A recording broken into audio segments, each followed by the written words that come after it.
ہر سال اس موسم میں ایک انسان کو دریائے نیل کے سپرد کیا جاتا تھا اور پھر تو کیا نہیں کرتا. ایسا معلوم ہوتا ہے کہ پاکستان کی ساری بہاریں، پاکستان کے سارے فوائد اس دریائے نیل کی طرح ہمارے بلوچوں کے خون کے متمنی یا خواہش مند ہیں. حالانکہ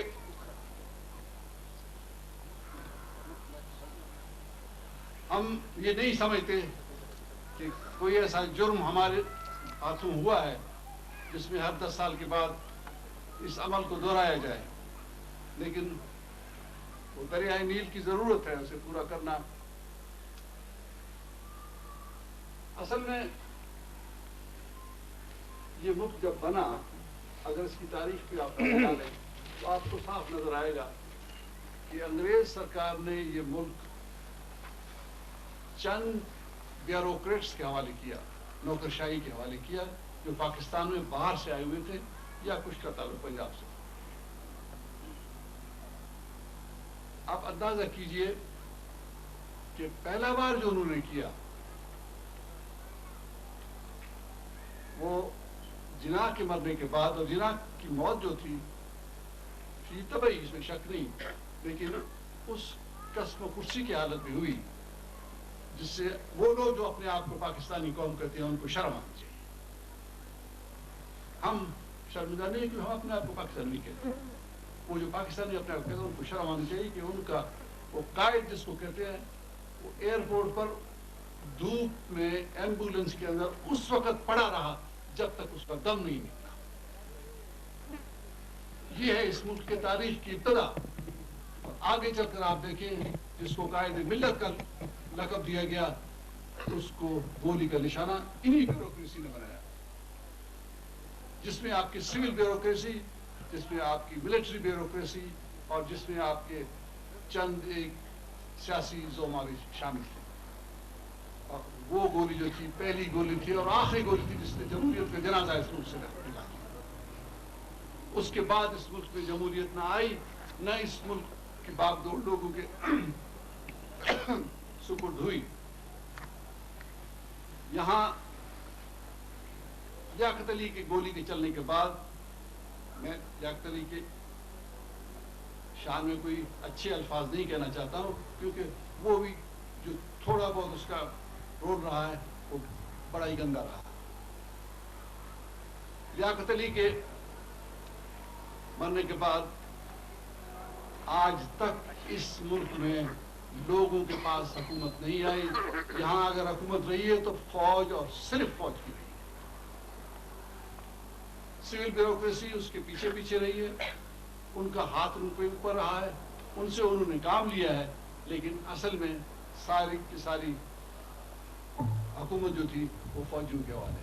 یہ اور بات ہے کہ اوپر سے انہوں نے کبھی بھٹو کا لبادہ اڑا، کبھی نواز شریف کا لبادہ اڑا، کبھی بے نظیر کا اڑا، کبھی اسحاق کا اڑا، لیکن ہاتھ ان کا ملکہ نورجان کی طرح ان کی پیٹھ پہ رکھا ہوا تھا.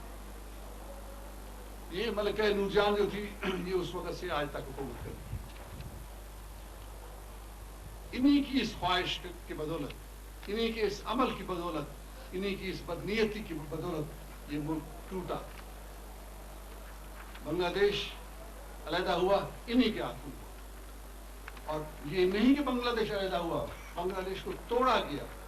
انہوں نے خود توڑا محض اس لیے کہ باقی بچے صوبوں پر یہ جم کے حکمرانی کر سکے. ان کو اب پتہ چل گیا تھا کہ اب ہم ان چھوٹے صوبوں پہ بنگلہ دیش کے ہوتے ہوئے جمہوری عمل کے تحت زیادہ ان کا استحصال نہیں کر سکتے.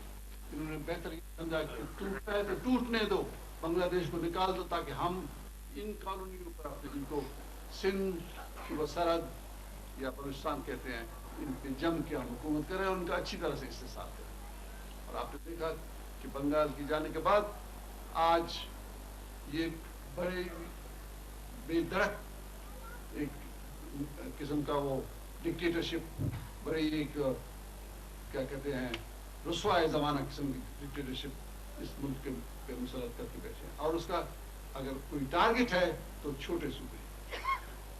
آپ کو پنجاب سے کوئی شکایت نہیں، اگر پنجاب سے شکایت ہوگی بھائی جمہوری امر ہونا چاہیے، ہمارے تو وہاں تو پورا کر دیا انہوں نے، کچھ چھوڑا ہی نہیں۔ صوبہ سرحد میں وہ میں جان ہے، وہ اب تک پنجابی کو وہاں قدم رکھنے نہیں دیتی اس طرح کہ ہمارے یہاں۔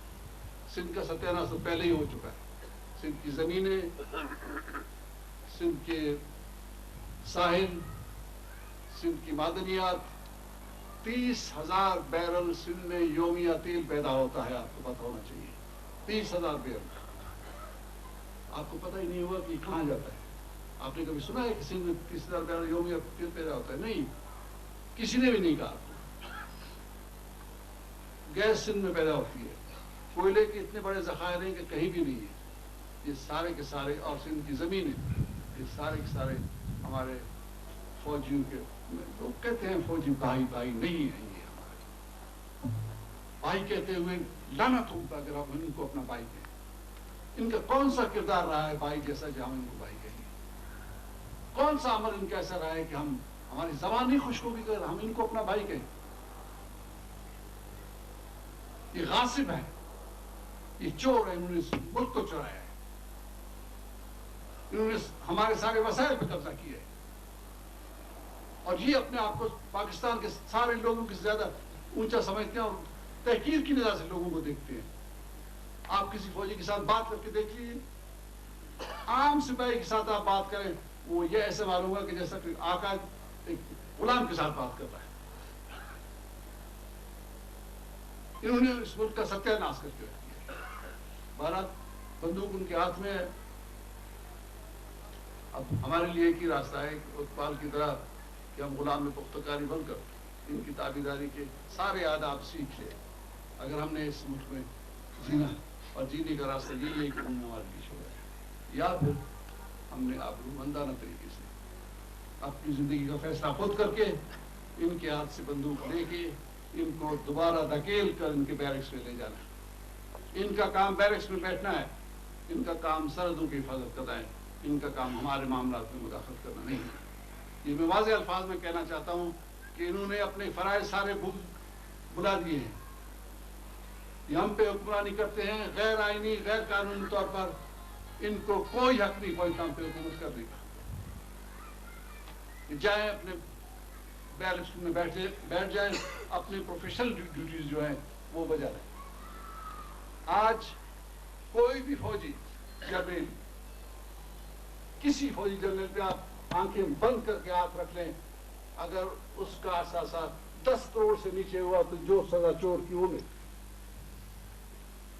ایک فوجی جنرل جب ریٹائر ہوتا ہے 10 کروڑ کے لیگل ایسٹ کے ساتھ ریٹائر ہوتا ہے۔ لیگل ایسٹ جس کو آپ کہتے ہیں، جس پہ کوئی اس کو ڈر نہیں ہوتا، لیگل، کچھ انلیگل ہوتے ہیں وہ خدا ہی جانے، ہمارے اور آپ کے حساب سے باہر۔ اور پھر جب ان کو اتنا عرصہ ملا ہے حکومت کرنے کا تو جانے کیا کیا اور چیزیں گند بلا جمع کی۔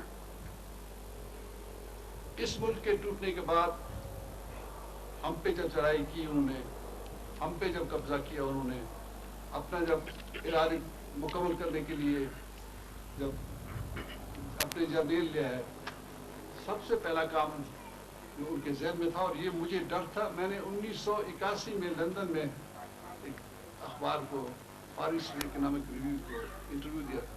میں نے اس وقت کہا تھا، میں نے کہا مجھے ایسا لگتا ہے کہ پنجاب نے فیصلہ کر لیا ہے کہ وہاں کی آبادی کو منتقل کر کے بلوچستان میں لے آئے گا، اور ہمیں اقلیت میں بدل۔ یہ 1981 میں میرے انٹرویو میں موجود ہے، میں نے کہا اقلیت میں بدل۔